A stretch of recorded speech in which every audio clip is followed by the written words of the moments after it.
Bismillahirrahmanirrahim. Assalamu alaikum wa rahmatullahi wa barakatuh. Bienvenue sur ma chaîne Apprendre le français avec Monsieur Sharaf. Alors, de cette séance ou lors de cette vidéo, on va découvrir le discours indirect. Comment transposer du discours direct au discours indirect.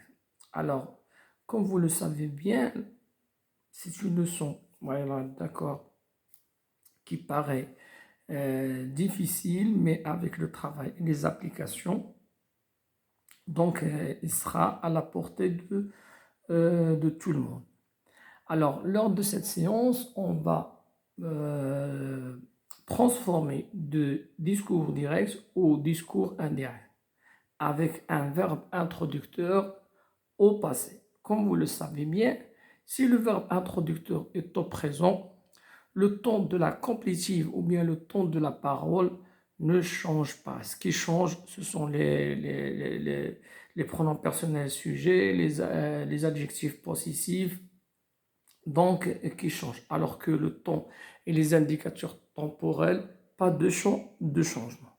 Donc, on va commencer par la première phrase. D'accord? Le technicien, c'est bien? Le technicien a signalé à son client, 2 points. Vous devez changer le robinet de votre douche. C'est bien? Alors, regardez, on a la proposition principale et on va ici, d'accord, le discours ou bien la parole. C'est bien? Alors, lorsque j'ai, d'accord, la parole ou bien le discours, il se forme d'une phrase déclarative. Lorsque je transforme au discours indirect, les 2 points guillemets disparaissent et je les remplace par la conjonction, alors que, comme vous allez voir, c'est bien? Donc, les 2 points guillemets disparaissent et qu'est-ce qu'ils deviennent? Ils deviennent que. Donc, la parole sera introduite par la conjonction que, quand il s'agit d'une phrase déclarative. Alors, je transforme. Le technicien a signalé à son client. Donc, le vous devient il. Pourquoi? Parce que le vous ici, c'est le vous de la politesse. C'est comme si le technicien a signalé à son client, tu dois. Donc, vous devient il. Présent, qu'est-ce qu'il devient? De l'imparfait.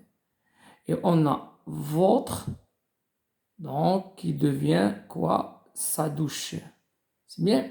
Le technicien a signalé à son client qu'il devait changer le robinet de sa douche. C'est hyper facile.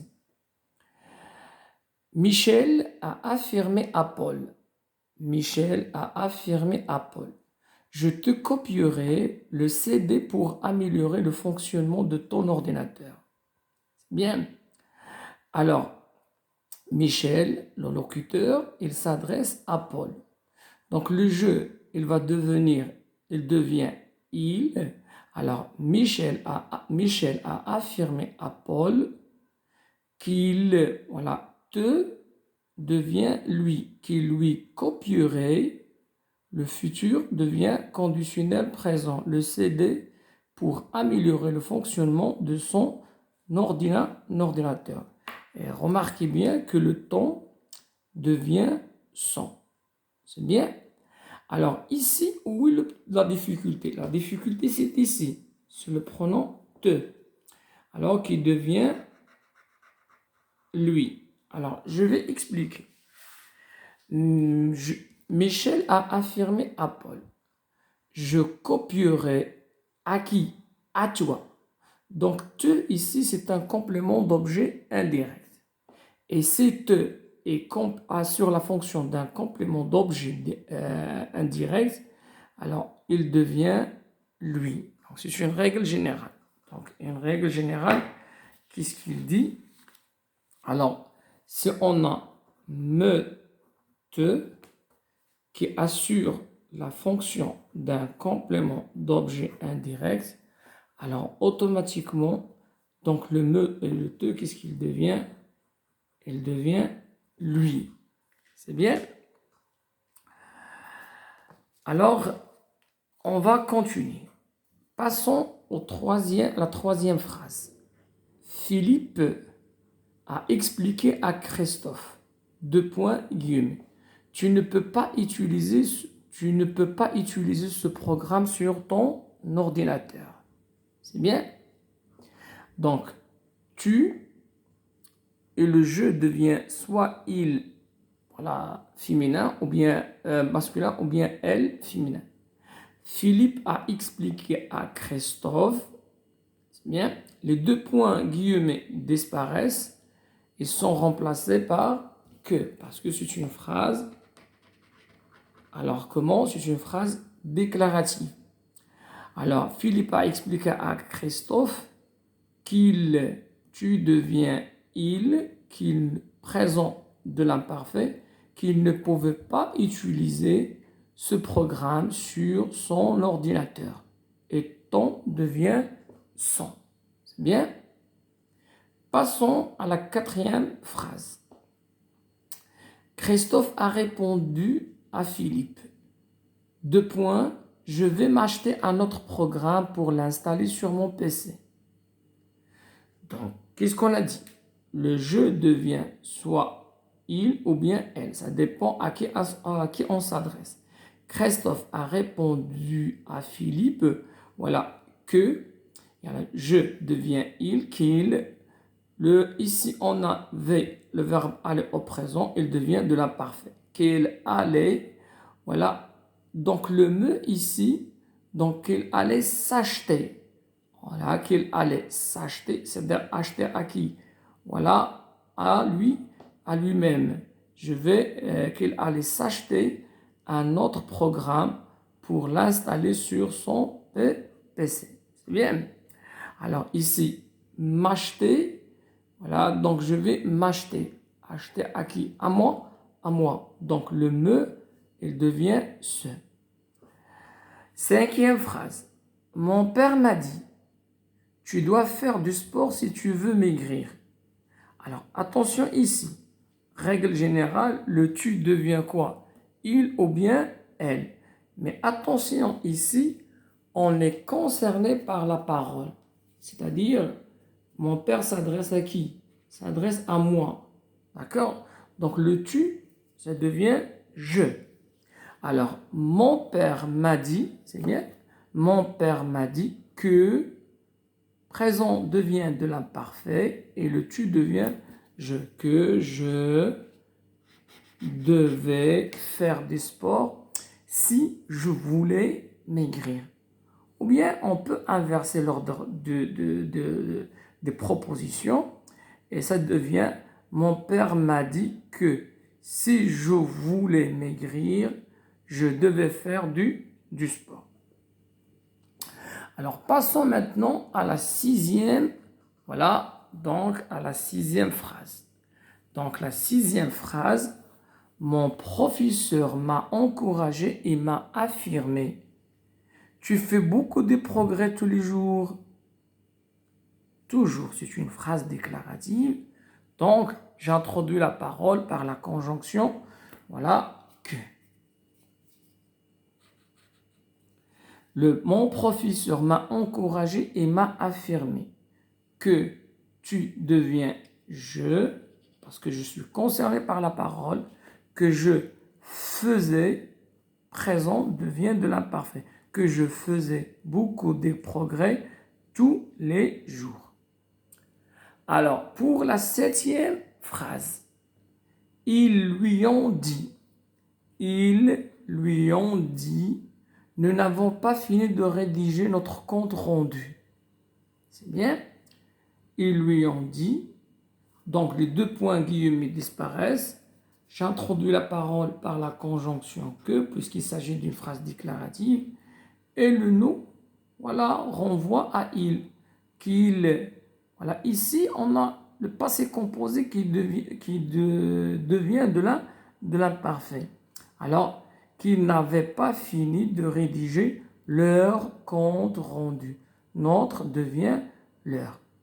Alors, concernant les temps composés, voilà, j'ai c'est pas un truc un petit peu, voilà, c'est pas magique, mais astuce pour ne pas se tromper concernant la conjugaison. Pour les temps composés, alors, mon professeur m'a encouragé, pardon, et lui ont dit, nous n'avons pas fini de rédiger notre compte rendu. Ici, on a le passé composé. Pour ne pas se déranger lors de la transformation, alors qu'est-ce que je fais? Alors, il, donc ici, avant, c'est bien, c'est l'auxiliaire. Être au présent. Et présent, qu'est-ce qu'il devient? De l'imparfait. Et le participe passé, il est invariable. Ça ne se transforme pas. Donc, qu'est-ce que je retiens? Pour un temps composé, je dois seulement, voilà, transformer, d'accord, tout simplement l'auxiliaire. Si l'auxiliaire est au présent, il devient de l'imparfait. C'est au futur, il devient, d'accord, du conditionnel présent. Et voilà. Donc, le résultat, ça sera un temps. Ça sera un temps composé, soit le plus que parfait, ou bien le conditionnel passé. Alors, passons maintenant à la 8e phrase. La mère a averti sa fille, je ne suis pas satisfaite de ton travail. Voilà, trop facile. La mère a averti sa fille qu'elle n'était pas présente, devient de l'imparfait, qu'elle n'était pas satisfaite de son travail. C'est bien. Alors, pour la 9e question, donc, pardon, la 9e phrase, alors la 9e phrase, il m'a dit, je ne comprends pas tes explications. Il m'a dit, je ne comprends pas tes explications. Attention, il s'adresse à moi. Je suis concerné par la parole. Et il m'a dit, donc le je devient il, d'accord, parce que c'est lui. Il m'a dit qu'il ne comprenait pas quoi? Mes explications. Très bien. Alors, passons maintenant à la 10e phrase. Le médecin m'a dit, cela va vous soulager rapidement. Cela va vous soulager rapidement. Alors, ici, on a le vous de quoi? On a le vous de la politesse. Alors, cela va soulager toi. Donc, vous, c'est un complément d'objet direct. Voilà, prenons complément d'objet direct. Alors, le médecin m'a dit que cela va me soulager. Que cela va me soulager. C'est bien. Alors, faites très attention. Donc, si on a me, te, qui joue le rôle d'un complément d'objet direct. Lorsque je transforme au discours indirect, donc me te, il devient soit le, soit la, soit l'apostrophe. Alors, je donne un exemple. Il lui a dit, c'est bien, je t'aime. Alors, regardez, ici, te, il joue le rôle d'un complément d'objet direct. Alors, il lui a dit, c'est bien, voilà, par exemple, qu'elle, voilà, te devient l'apostrophe, qu'elle aime. C'est bien. Donc, faites très attention. Donc, me, te, qui joue le rôle de complément d'objet direct, il devient soit le, soit la, soit l'apostrophe. Et si me et te jouent le rôle d'un complément d'objet indirect, il devient quoi? Voilà, lui. C'est bien. Alors, passons donc à la phrase suivante. Il a dit à son mari, voilà donc l'exemple, on est tombé sur l'exemple. Il a dit à son mari, je t'aime beaucoup. Elle a dit à son mari qu'elle l'aimait. L'apostrophe te devient L apostrophe complément d'objet direct. Beaucoup. C'est bien. Donc, passons maintenant à la phrase, d'accord, 12. C'est bien. Passons maintenant à la phrase 12. Henri a promis à sa femme: demain, je t'emmènerai à Venise pour ton anniversaire. Henri a promis à sa femme que le lendemain, demain devient le lendemain, qu'il l'emmènerait. Voilà, parce que te, ici, il joue le rôle d'un complément d'objet direct. Et Henri a promis à sa femme que le lendemain, il l'emmènerait, voilà, futur qui devient du conditionnel présent, qu'il l'emmènerait à Venise pour son anniversaire. C'est bien. Alors, j'espère que vous avez un petit peu ou bien vous avez bien compris donc la transformation du discours direct au discours indirect, surtout avec des paroles sous forme, voilà, des phrases, voilà, tout simplement déclaratives. Et c'est ainsi que s'achève cette séance. La prochaine, Inch'Allah, vidéo, ça sera consacré, voilà, aux phrases ou bien aux paroles ou bien les répliques sous forme de questions. Au revoir.